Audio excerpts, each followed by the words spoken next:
Welcome to the B2B Growth Blueprint podcast, where we talk with entrepreneurs, founders, and leaders at B2B services, tech, and SaaS companies to learn the systems and processes they've used to create success for their business. We'll also learn from marketing and sales experts to provide insights to help you grow your business. I'm your host, Mark Osborne, and the podcast is brought to you by Modern Revenue Strategies and their 10x ROI B2B Growth Guarantee. Schedule a free diagnostic call to learn the fastest path to double your B2B revenues in just 90 days.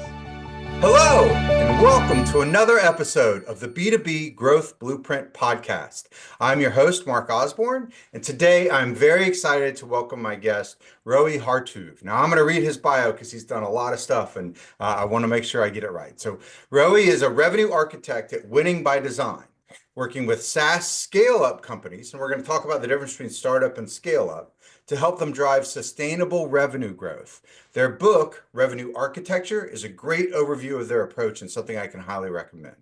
Hartuv is a B2B startup executive with more than 18 years of experience working at high-growth SaaS companies with a penchant for accelerating business growth through optimizing sales strategies and customer success strategies. And we're going to talk about that recurring revenue and how important that is for SaaS companies.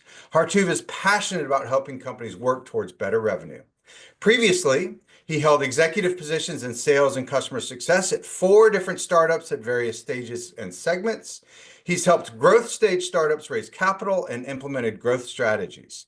Throughout his career, he's built and managed sales, customer success, and marketing teams. He holds an MBA from Tel Aviv University and a BA in computer science from the Interdisciplinary Center in Israel.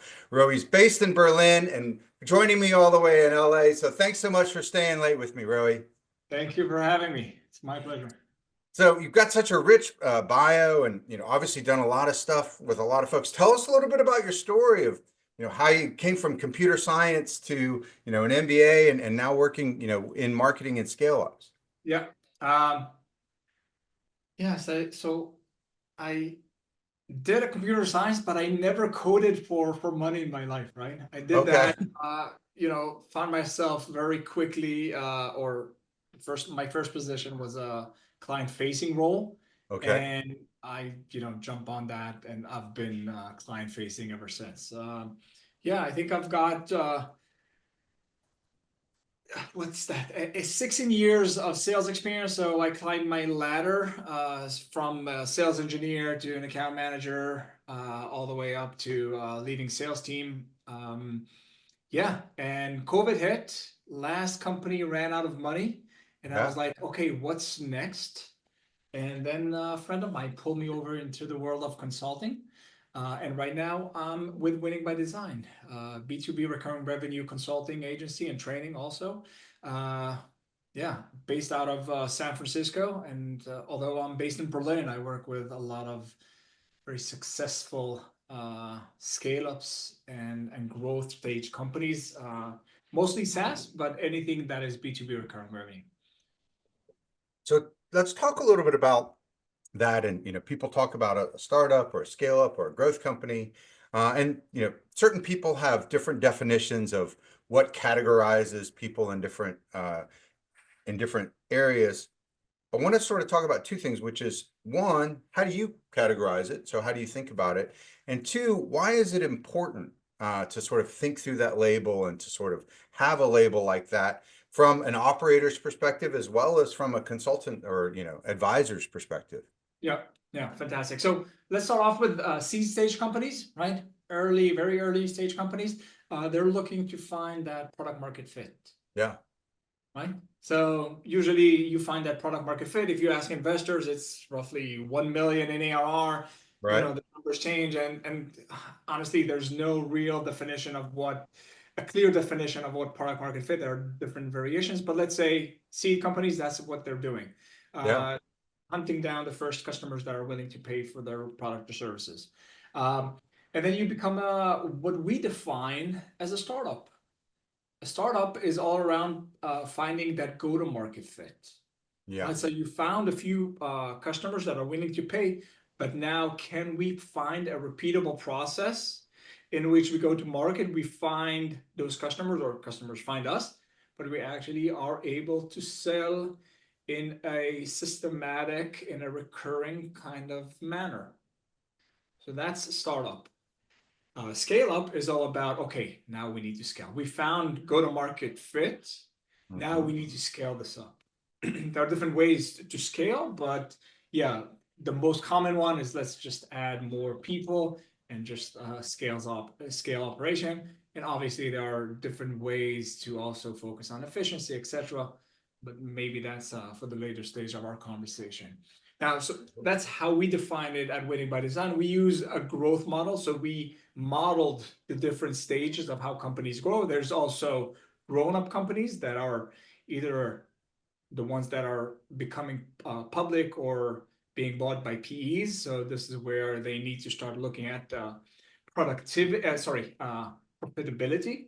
And there's also the enterprise. These are the Salesforce, the Microsoft of the world, the big ones that are at that 10% year-over-year growth, roughly.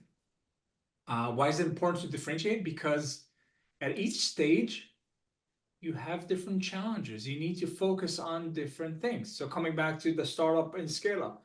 Startup, it's all around finding that go-to-market fit, finding that repeatable process. Can we reach the same type of customers, close them at roughly the same ACV, same sales process? Can we find them in the right marketing channels or the same marketing channels? Once we find that, we have a repeatable process. Once we find that repeatable process, now we can start scaling, whether through people or tools or automation, whatever that might be. So the focus is, as you grow, you need to focus on different things. And there's the common saying, what got you here won't get you to the next level, right? So, yeah. Yeah.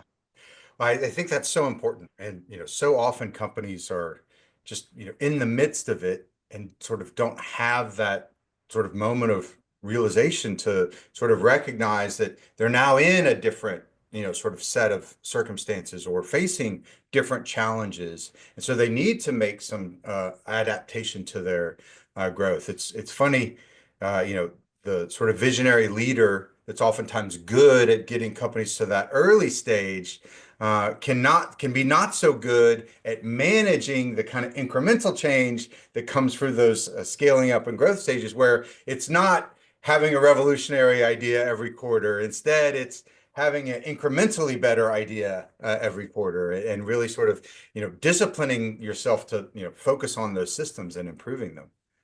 Yeah, it's fantastic, which reminds me of another thing that we usually observe. When you think of it, companies have a power shift that happens every 2 to 3 years. Again, depends on how fast they grow. When you think of it, in the first years, the most important discipline a company has is the product team. Yeah. Because you're building a product, you're building an MVP, you're building something. The focus, the resources, the priority goes to product. Yeah. Once you build that product, you start shipping it to customers, then the power shifts. There's a new leader that is priority, which is the sales team, the sales leader. They get most of the resources because, okay, not completely not focusing on product, but we have a product and now it's time to sell. Yeah. And then what naturally should occur is that power shifts over to customer success. Some people say marketing. I understand. Marketing is always important. Yeah, it's always important, especially when you're PLG focused self-serve. Yep. I was taught in business schools that sales is a function or a department within marketing. Yeah. So marketing is always important. But let's say back to like the sales, customer success, at some point we need to focus on retaining and getting our customers to impact. Not saying that, again, we're not teaching product or we're not teaching the salespeople, the sales leaders, but we need to start shifting some focus on our existing customers. And then the last thing is finance, right? Because when you're gearing up to IPO, let's say that we're back in IPOs will come back at some point, then the power shifts to finance, the CFO, and they're calling the shots. So when you think of it, if a company's from that seed round all the way to that IPO, what, 10 years, 12 years, which means that every 2 to 3 years we're changing who is the most important or the priority discipline within a company. So that's also something that we need to bear in mind. Two great things you brought up there that I want to call out. The first, sort of more generally is I love the way that you talk about customer success really being part of the revenue function. And I know that that's something that you guys spend a lot of time focusing on, because we see that so often customer success has really great insights into what your customers love about you, which then makes your, one-to-many marketing materials so much more powerful and do such a better job of attracting those customers that are going to wind up being long-term successful. It also does a great job of informing the sales messaging and what you say in the process that's going to lead to happier customers that are more likely to renew and grow with you. And so having that as part of that sort of revenue ecosystem is so important and something that's so often overlooked in companies. And then the other thing that you talked about, which I think is really interesting, is you hear a lot of folks talk about founder-led growth or product-led growth or sales-led growth, and it's so obvious that there should be this sort of evolution of when you're trying to find that product market fit, maybe it's the founder out there that's really leading the charge, and then once you've got that, well, then the product needs to, or the sales team needs to go out and really sort of get those initial users and talk them through it. And then, the product, it leans more on the product itself or the customer success supporting that product. And so having that mindset of how it's going to evolve and anticipating that evolution, I think is so important for companies as they grow. Yeah, yeah. And haven't done that mistakes 1 or 1.5 times in my career, joining too early as a head of sales. Yeah. My advice is for the listeners. If you're the founder, you need to prove that you can sell before you start hiring a very expensive resource as head of sales. Yeah. Right. So do yourself a favor, save the money, prove that you can sell yourself, because obviously you built a company because you probably know the problem very well. And I always believe that the founders, even if they're not natural salespeople, are the best salespeople. So for our listeners, do yourself a favor. Make sure that you prove that you can actually sell this before you start hiring very expensive salespeople. So I'll go one step further with that. So I've heard the sort of sales is the last thing the founder should give up, as sort of a general rule of thumb. The other thing that I see, and I'd be curious to hear your thoughts on this though, is very often we see a founder has an idea for this better mousetrap, builds it. They know enough people in the industry that they can go out and sell it. They know what's wrong with the competitors and they know what's right with their product. Then they reach a sort of a ceiling, a revenue ceiling. And oftentimes the first thing that they do is they go hire an expensive salesperson and say, just be just like me. But that doesn't work, because oftentimes they're missing the systems or maybe even some of the foundations of really getting crisp on that ideal customer profile, really understanding the context that brings companies to market looking for solutions like theirs, really understanding the interpersonal nuances of the champion and the decision maker and technical influencers that might be on that buying committee. And until they've done that, until they really know that buyer's journey, a salesperson kind of can't be successful, because they'll never have the expertise that a CEO who has spent 5 years or more building this business, much less maybe the 10 years they spent in the industry first. Do you see that happen with some of the companies you work with, where they'll have that sort of challenge as they grow? Yeah. So one of the things, like our most selling product is defining ICP. Yeah. Right? And that's relevant for companies in early stages and later stages as well, because it keeps on evolving, right? Like Yeah. you nail down your ICP, but you keep on, like, I don't know what's the right, like once a year, once every 2 years, revisit this. And I'm hoping that our marketing leaders that usually are responsible to define that ICP keep on visiting. And you said exactly the right way we like to do it. Go back to customer success, test your existing customers, the ones that are renewing and expanding relatively easily. And this is the type of a profile that you want to add and define as your ICP. So that's something that you constantly need to do.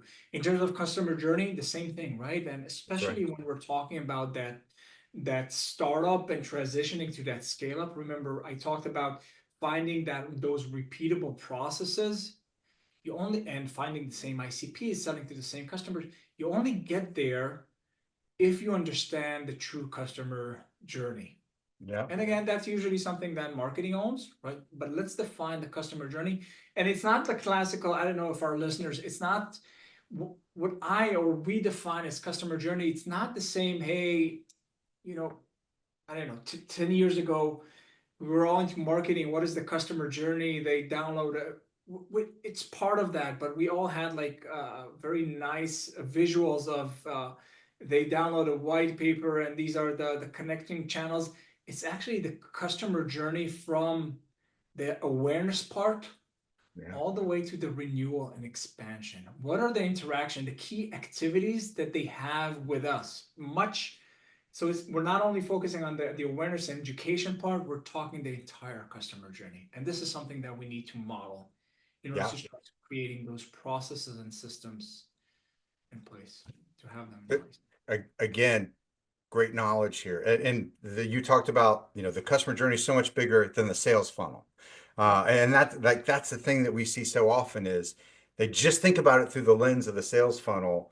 They never think about, well, when do they become problem aware? And then also there's a step of they got to decide to prioritize the problem because there's 10 smart things most companies could do this year. They only have the bandwidth to do three. What leads them to make a decision to tackle the one you can help them with? And if you can, help them see the ROI that they could get on tackling the problem at all, much less with you versus with a competitor, that's how you really sort of grow the overall pie. That's real demand generation, not creating just awareness, but awareness that drives demand, Yeah. which is so important. And then you also talked about the ICP. And so often we see companies that they define their ICP as who we really wish was our customer. But you look at the last 2 years of billing, and 80% of their revenues is coming from 20% of their customers. That does not look like that.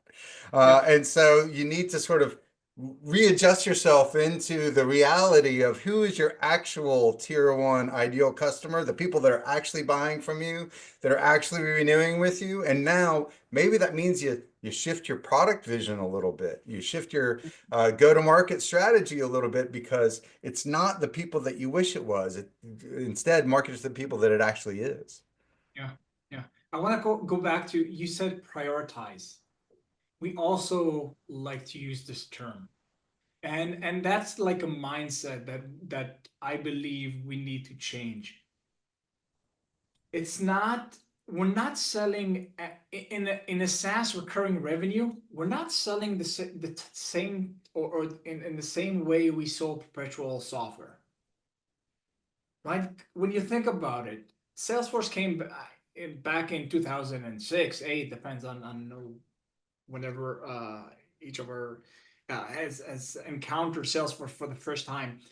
And I don't know if Salesforce were the first one to actually introduce that, but they were the first ones to scale this and successfully introduce a recurring revenue business.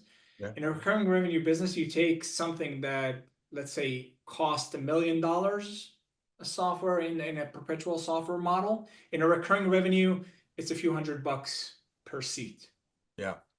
So, I always ask this when I teach those concepts. We have a course around that, and I ask, how many SaaS solutions do you currently use in your company? And people come back, we got 60, we've got 80, we've got 40, but we're talking about tens of different SaaS companies. Yeah. So in principle, and again, I'm not talking about the high end 8-digit kind of softwares out there. I'm talking about where most of us play, Right. 10,000, 30,000, 50,000. These type of solutions are affordable for every company. But is it up on us as marketing and sellers to make the buyer understand the priority? That's right. And that's the type of conversation that we need to have. And coming back to my earlier point, it's a mindset.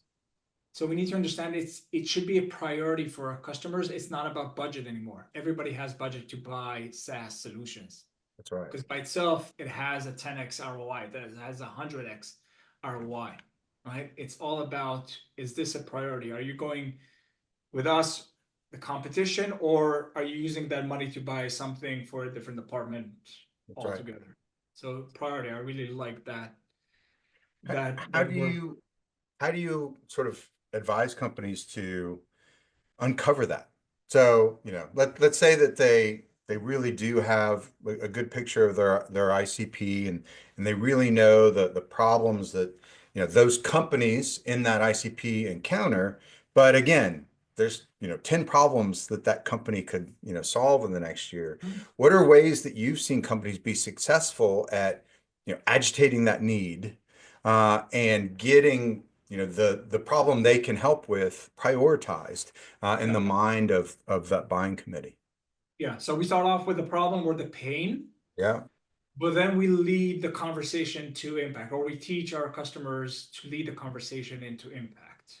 yeah, Impact, it could be positive impact, all right, increasing revenue, lowering the cost, but it's also negative right. impact. So not taking the decision, taking a different route, or sticking with the status quo. Can we make the buyer understand of the potential impact? And Yeah. only this way we can create that prioritization for our customers. Yeah, it's so interesting to hear you talk about impact in both, the carrot and the stick. There's the positive that they could get or the negative that they could get avoid. One of the things we like to do in building those buyer personas and even in like account-based marketing tactics is you can actually start to understand someone's internal motivation. Are they typically toward, like, are they chasing things that they want, or are they away from? Are they trying to avoid things they don't want? And in fact, once you identify that, either if there's a pattern within the ICP and typical buyer personas, because in different industries, you actually wind up seeing these patterns, or if you can just identify it for a specific decision maker involved in a deal that you're working on, and start to use all of your language through that lens, it becomes 10 times more persuasive and so much more effective than, generic or even one that focuses all one way when people might be a mix of both. Yeah, fantastic. This is new to me and I love it. Yeah, running away or running towards. I love that. There's That's there's there's also a funny thing in human, like, sort of behavioral psychology, yeah, that we feel loss, and I always get this ratio wrong, but it's something like 6 times worse than gain. yeah, So I'm willing to take a bet that, means that it'll mitigate my loss. I'll risk 6 times as much money yeah, as I would to get the same gain. I'll only, sort of risk $1 at the chance to gain six versus I'll risk $6 to not lose one, yeah. because I'm worried that I feel that loss so much Yeah, stronger in my psychology. yeah. Daniel Kahneman wrote about this, Mhm. Thinking Fast and Slow, right? That's right. It's the pain of losing $100 is much higher than the actual The gain or joy of gaining $100. That's right. yeah, Yeah. fantastic. And even a perceived loss. So if it's something you don't even have, but I could convince you you should have, that everyone else has, Yeah, and then I can convince you that you're going to lose it if you don't do X. yeah. That framing makes it much more persuasive in the way. It's just such an interesting thing. And Yeah, well, go ahead. just to top on that, um, this coming from marketing, the superpower to uncovering pain and identifying potential impact is storytelling, right? Yeah, That's the superpower of salespeople. generally speaking, every human that masters storytelling can be successful at anything. So that's a superpower for customer facing roles, not only salespeople, customer success as well, Yeah. driven by marketing. But this is how you drive the buyer to those pain and impact, negative and positive impacts. Well, So and you raised such a good point there, especially, your entire practice is focused on B2B and B2B SaaS, which if you think about, so many folks in that space make, all sort of logic-based pitches on here's the value of it, or even if you just focus on the impact, but they fail to remember that it's a human on the other side of the screen making a decision, and humans are fundamentally emotional creatures. So they make decisions based on emotion, and then they back it up with the logic that they can use to justify it. And it's the story that connects that emotion so that they can really see how those things and feel how those things are going to translate in their business. So I think that's such a important point. One thing you talked about before that I want to go back to, which is, the recurring revenue businesses and sort of the right side of that bow tie funnel. If you think about, from an anonymous person out here to, recurring revenue and being one of your ideal customers out here. So often we see companies really sort of fail to recognize the importance of, net recurring revenue or other metrics on that back end. They've got a leaky bucket, but they're just focused on bringing in leads. Talk to us a little bit about, how you at Winning by Design and folks think about that and advise companies as they think about that in their business. yeah. First of all, we look at the numbers, right? Try to identify, and this is an exercise that we do with all of our customers. How much of your current revenue is coming from, or let's say last year's revenue came from new business, new customers, existing customers that renewed, and existing customers that expanded. What we usually see, and we all know that we don't behave according to that, but we all know that 80% of our revenue on average comes from retention, our existing customers. It's like, and again, then it based on if you have a big expansion play or Sure. but let's say 15 from existing from new customers and 5, 10, 15 from expansion. So we look at numbers, and of course we need, again, these are the things that we know, but we don't really behave, and maybe we can talk about why we don't behave like this. But we know that in recurring revenue business, because we took a $1 million, as I said earlier, we took a $1 million software and broke it down into a few hundreds per seat. We know that we're not making any profit on the first year, and probably not the second year. Right. If we are okay, we're starting to be profitable on an account on the third year, and so on, right? If we don't retain our clients, we're actually losing money on every client that we bring in. Yeah. And there's always that misalignment, sales setting outside the ICP, over promising, etc. Customer success, I don't know what to do with these guys. They're asking for features that we don't have. They're not in the rollout. Product is not. And this is one of the major problems. And the root cause is, when you think of it, let me say that carefully. Most CROs that are responsible to overlook, we call it the bow tie, right? So the customer journey from left to right, from awareness to acquisition, to onboarding, retention, expansion. CROs that are responsible to oversee all that, they're usually VP of sales that got promoted to the C level. So they're still in the mindset that growth comes from new business, which is true. But at some point, you need to start shifting resources to what we call the post-sale, the right side of the bow tie, because of the reasons that I stated. So, yeah. Yeah, and not only that, but we even see that net recurring revenue number, that metric or measurable, however you want to call it, can be one of the fastest ways to improve your valuation. And so companies that are, focused on, sort of improving their valuation or improving their worth in the marketplace by putting a little bit of focus there, can make a big difference in how the company's perceived.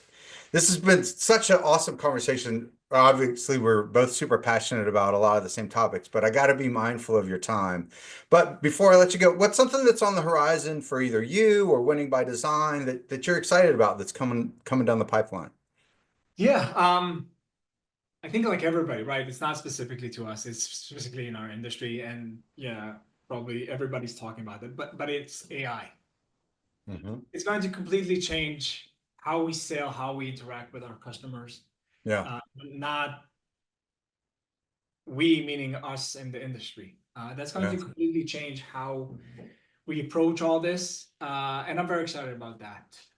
Some of the ideas that everybody talks about agents that will be doing sales instead of us, but there are two things that I'm really excited to see. First of all, well, maybe let's focus on one. When you think of it, CRM systems require structured data. We yep. require our sales rep to summarize the meeting and then plug it into the right fields. I believe that, and sales process or the customer journey is linear. There's the Right, only way that we can present it, right? So we do right. discovery and then demo and then, but we know in real life it doesn't happen like that. We know that we go back and forth and we need to go back to nurture, etc. I believe that AI will allow us to completely change the CRM ecosystem from going from structured data into unstructured data. Interesting. And that's going to And completely change how we do sales, how we do marketing, how do we customer success. And that's one element that I'm very excited. It's in the medium future. It's not immediate future. yeah. Immediate future, it's like AI agents and everything that we're talking. But yeah, I'm really excited about that and waiting to see who does that first. Yeah, it'll be interesting. And I'm excited about, the AI piece too, partly because I see that it'll create the opportunity to focus on more of what matters. And like you talked about the CRM and just being able to here's their email address. Now an agent goes out and populates everything else, the company address, what their organizational structure looks like, what, their, career background, all those things that can make me better at the sort of thinking part of the job instead of me spending any time on that stuff. And like that type of thing is sort of already here and really exciting to see that become more mainstream and become more valuable because it facilitates both sides of the equation. The person buying gets a better experience because the salesperson has the opportunity to be more knowledgeable about them and their needs, and likewise, the person selling has the opportunity to do a better job of speaking to the real return, the real benefit, the real impact that they can make for organizations. And let me take it a step forward and connect it what we talked earlier. Yeah, Do you see that AI telling you what is the right next steps, giving a successful client that we already have that has the right. same characteristic, That's right. that you're talking to the same persona type, and based on what worked for them, will say, hey, you don't need to spend time doing discovery. They already are educated, jump into demo, and this persona is looking for these type of things. And I also know this specific company, this is the talking points that you need to have. So Yeah. very excited about all this that's going to happen very soon. Yeah, super exciting stuff. Well, Roee, again, thank you so much for taking the time to connect today. I really enjoyed it. For those listening that want to learn more about Winning by Design or connect with you, what's the best way to get in touch? LinkedIn, the best, Yeah, yeah. awesome. Either me directly or with the company. Yeah, that's great. Well, thanks again. We'll look forward to speaking with you more soon. Thank you very much. Thank you for joining this episode of the B2B Growth Blueprint podcast. We hope you've gained insights to grow your business.